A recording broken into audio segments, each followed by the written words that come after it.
Welcome to Zero Impact on Infinity, but not from the river, from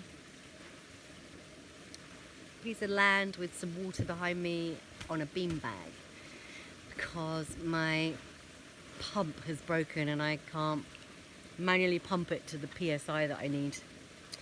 So I'm on a beautiful piece of land and there's no reason I can't do it from here. So this week I want to talk about how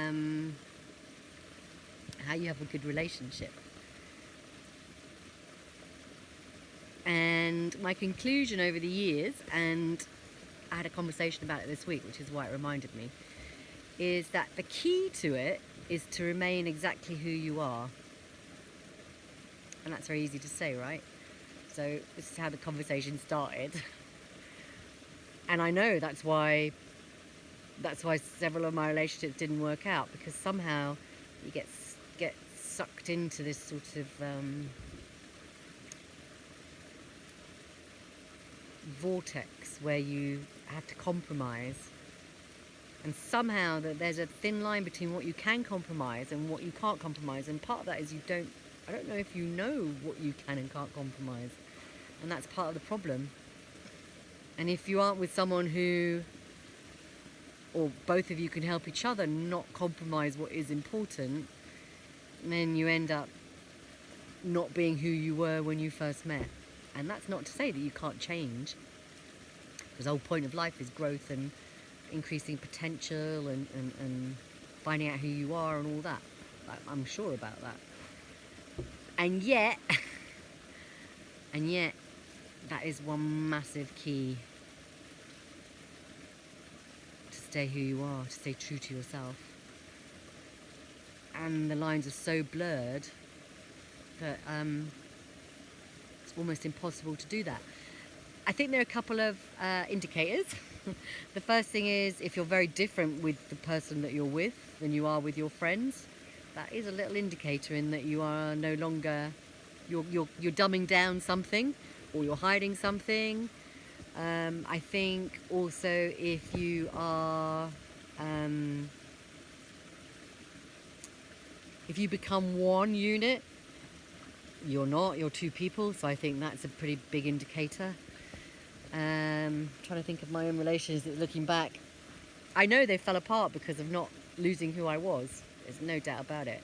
I'm not saying they should have carried on, but I'm saying myself, I didn't recognize myself.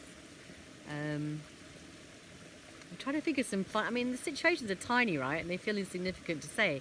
So what do I remember? Stupid things like getting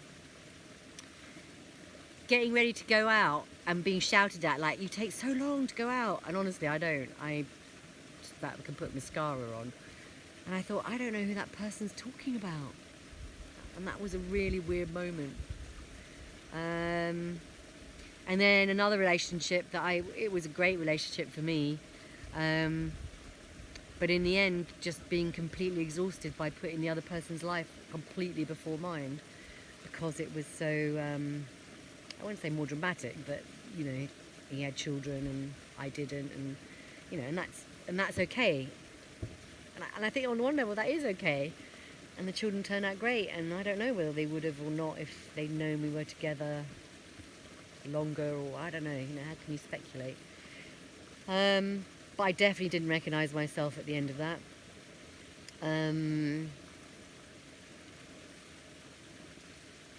Yeah, it's kind of like a battle, and actually maybe it shouldn't be a battle when you first meet someone. You both have to try and recognise that you need to look after each other's priorities as well as your own, and support that, and not just become one mesh of blubber just wandering around.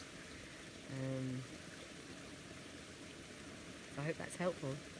So from the garden and not the river, have a great week. Welcome to Zero Impact on Infinity this week from the Dragon's Den in the middle of Portugal. Here is your mind prayer. Here is your mind prayer. Long life, honey in the heart, white roads paved with the eyebrows of the moon, which is sea foam. Yellow roads, all coloured roads, paved with abundance from the tail of the morning star, which is a deer. No evil, 13 thank yous. Have a great week.